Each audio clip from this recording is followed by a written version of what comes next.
if you guys are ever going to create a brand, provide a service, or have a product, think about where you want to be seen, okay? Think about where you want to be seen, because where you're placed, thank you guys, where you're placed is going to identify what type of clients and what type of customers are going to come see you, okay? So at the Mississauga Convention Center, where I do my markets, where I try to do them all the time, there is this aura and there is this feeling in the environment that positions moms and families who are there to spend money.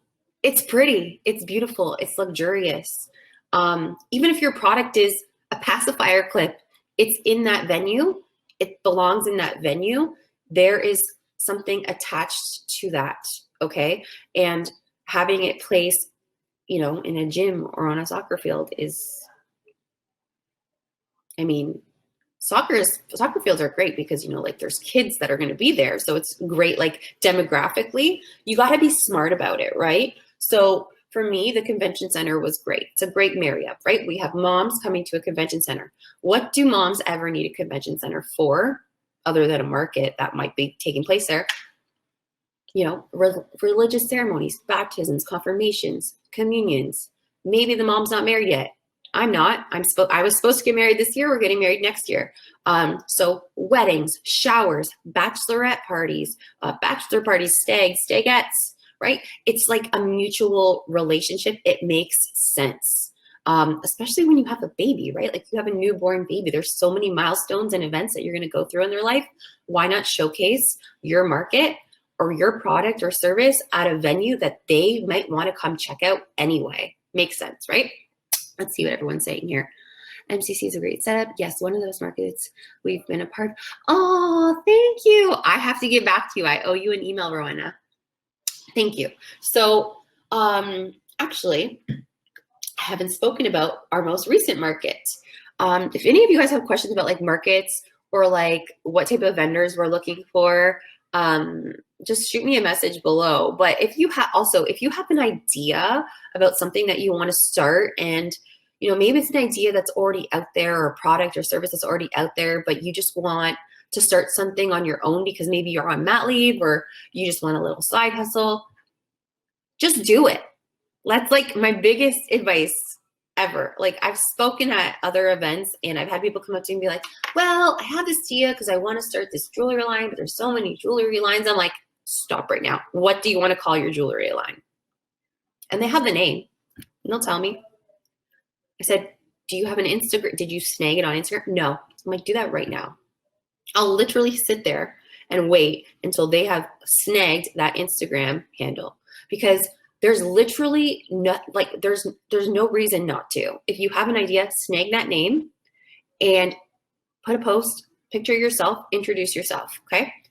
Don't worry who's following you, who's not following you. You can start following and engaging with people that you want to have your product in front of, whether it's today, tomorrow, or down the road. Just start, okay? Just start.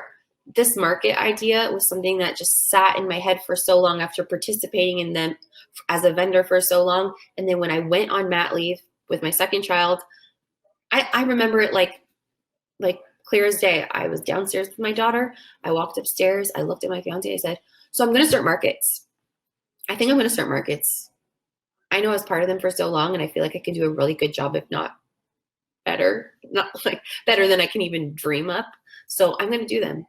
And I called Mississauga Convention Center and I just made it happen. Literally, the only thing that's holding you back is yourself. And the minute that you grant yourself permission to start what it is that you have living in your brain and birth it into existence, you're going to feel so free.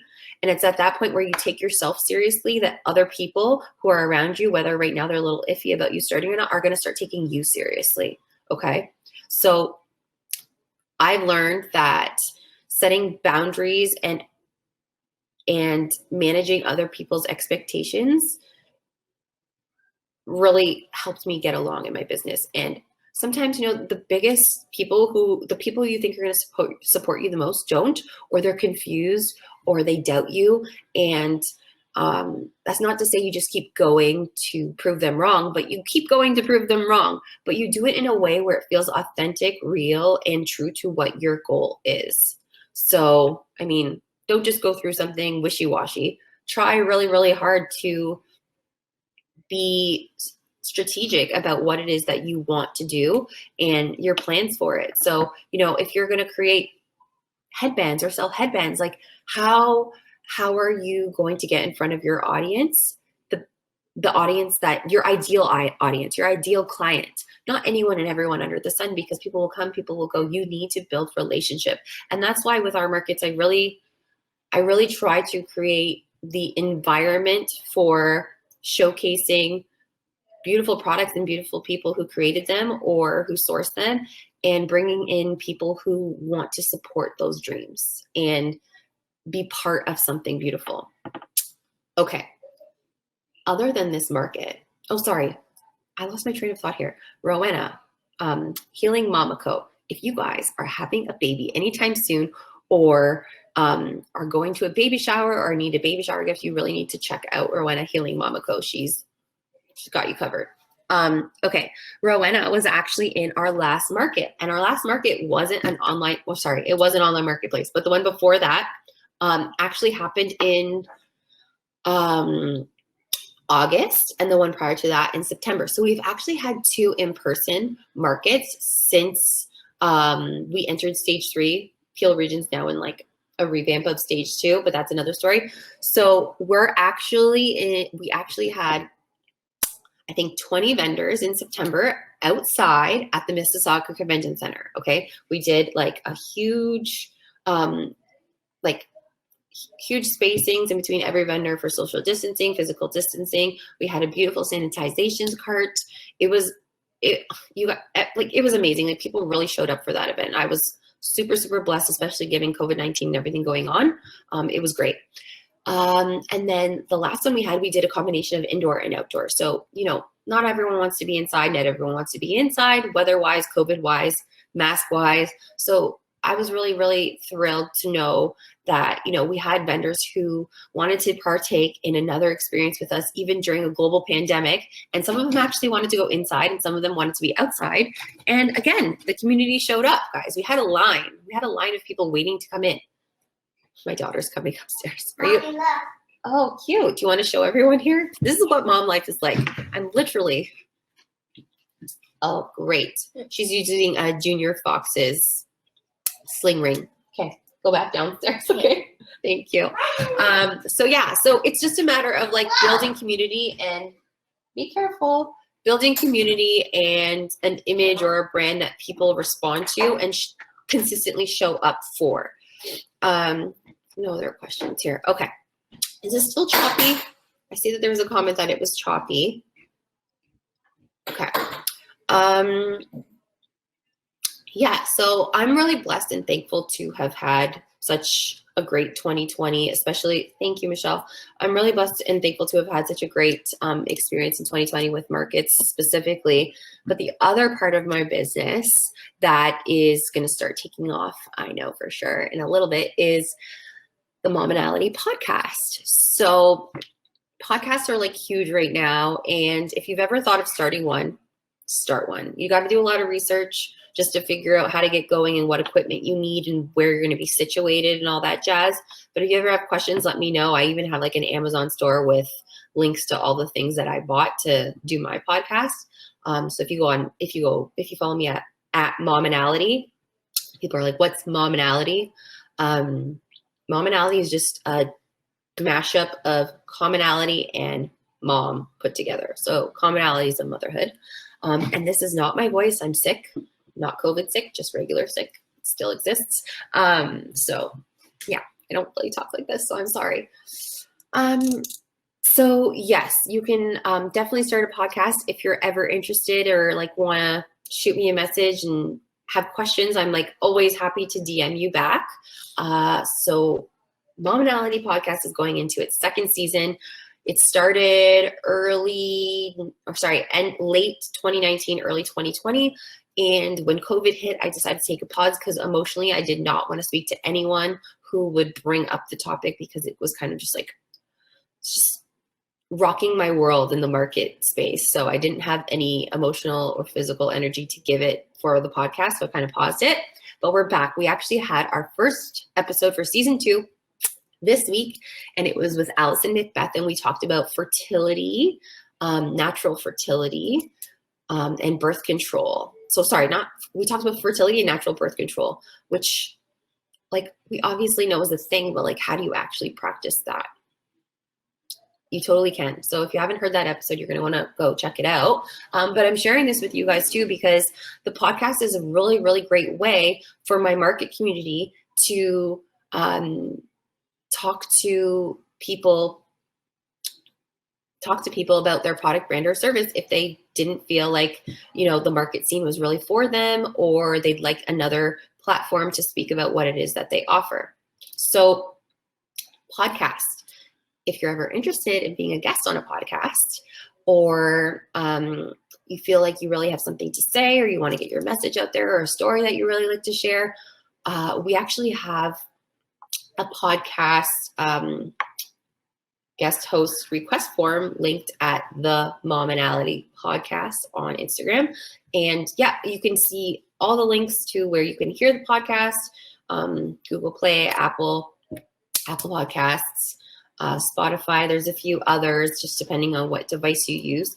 But I love it because it gave me a chance while on mat leave, because again, this was started on mat leave. It gave me a chance to really exercise my conversation skills, because when you're with a child all day, you don't really talk a lot. You're on the phone a lot or sending voice notes, and voice notes are only something that I started feeling comfortable doing now because the baby isn't sleeping all the time and she's actually not here. So that was really important to me, is to exercise my communication skills, because for anyone who's on mat leave for the second time, you know that when you came back and went back to work, if you go back to work for the first time, speaking to adults is hard and you forget sentences and words and phrases, and you mash things up all the time, mix things up all the time. See, I just did it right now. You're constantly having brain farts and mom brain. It's just like a forever thing. It doesn't go away. So podcasts are great to exercise that skill, and people are always looking to talk to people to share their story. So for me, definitely looking for more people. I'm going to go to the questions and see if anyone has anything to say. Okay. So Morgan's been meaning to start a podcast, I think, for a while. Where are some great ways to start research for one? We'll check out your Amazon. Oh, okay. So Morgan, are you trying to get research about starting a podcast, or are you trying to get research about other great podcasts? So like, or equipment. For me, equipment wise, I literally, because I can be a brat, starting a podcast myself. I have a mic and a name only. You know what? A mic and a name, those are like the basic necessities. If you have a mic, a name, and a Zoom or Skype, you're set. So if your mic also has headphones, that really helps. I use these headphones when I do my podcast. I'm actually doing one tonight. Can you help me? I can help you in 2 minutes, okay? Okay. So a mic and a mic is really important, but if you have like headphones with a mic on the side, you can use that too. Can you please go downstairs, honey? Okay. Thank you. Please? Hey. Thank you. This is my nice mom voice. Go get a tangerine. Yay! Okay. Tangerine. Virtual homeschool. She's back at 1:15. Can't wait. Anyway, so yeah, if you have a mic and a headset, I would really like. You're welcome. I would really suggest that you use a headset, because you really want to see what your listeners will be hearing. You're pretty much set. You set up a Zoom call. You send your guests the Zoom link. They sign in. You hit record. You got your content right there. When it comes to like editing, intros, outros, and all that jazz, that takes a little bit more research. You're just going to want to search editing companies or podcast editing, or if you know somebody who edits videos, sometimes they're great at editing that type of content too. I feel like I could do it myself, but I don't have the time, so I actually outsource that, so I can share that information with you if you like. I didn't do too much research because I wanted to hit the ground running, but now looking back, I'm looking back, like maybe I could have cut costs in some places. So I'm going to be looking at other options for my future podcast episodes. So, but for right now, it's working for me.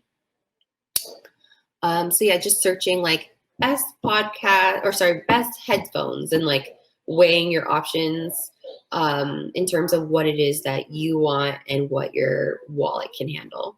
Or best mic, like I use a Burhinger mic. It's like, it just looks like a regular karaoke mic. But some people have like those Blue Yetis that are like $200. And yeah, I'd love that maybe one day.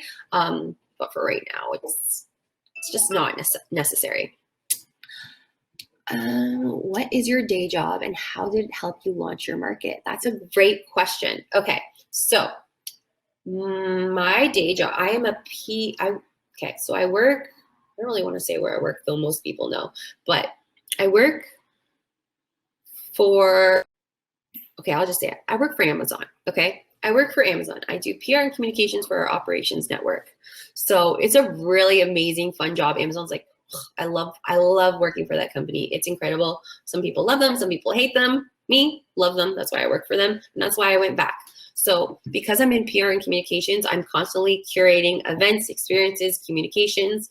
And it was just a natural and easy fit when I decided to do markets and events because I could, support local and communicate it in an effective way for vendors to want to take part in those events, and then for shoppers and patrons to want to come to the event.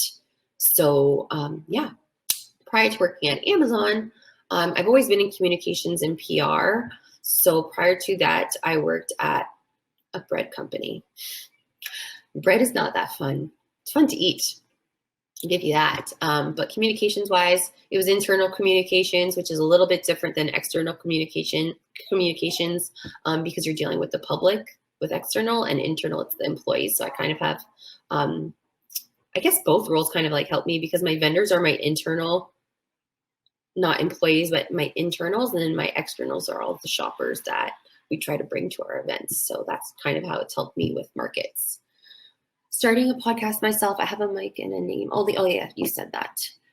Great session. I have to leave, but I will connect with you sometime next week. Thank you, Natasha. Yes, anytime. Shoot me a DM. If I see it and I don't respond to it within 24 hours, just be like, hey, see that you saw my message, please respond. Because sometimes I see something and I flag it to go back to because I'm just so eager to read what it is that you had to say. And I want to fully digest all my thoughts before I start spewing out opinions or thoughts or feedback. Great, thank you, Amy, in the chat. Yes, sure. Okay, so I guess I'm out of time. That went by really fast. So I'm gonna go enjoy my coffee, my Uber Eats coffee. If you guys are home and you don't have coffee, just freaking Uber Eats yourself one, okay? Do yourself a favor. It's been a hard year, but honestly, for business, it's been a great year because learning, sometimes it's not all about dollars. Sometimes it's the amount of knowledge that you gain. And for me, that's definitely been a year of knowledge in 2020 and launching a business. So thank you guys so much for joining and enjoy the rest of MomFest. It's almost done. Bye.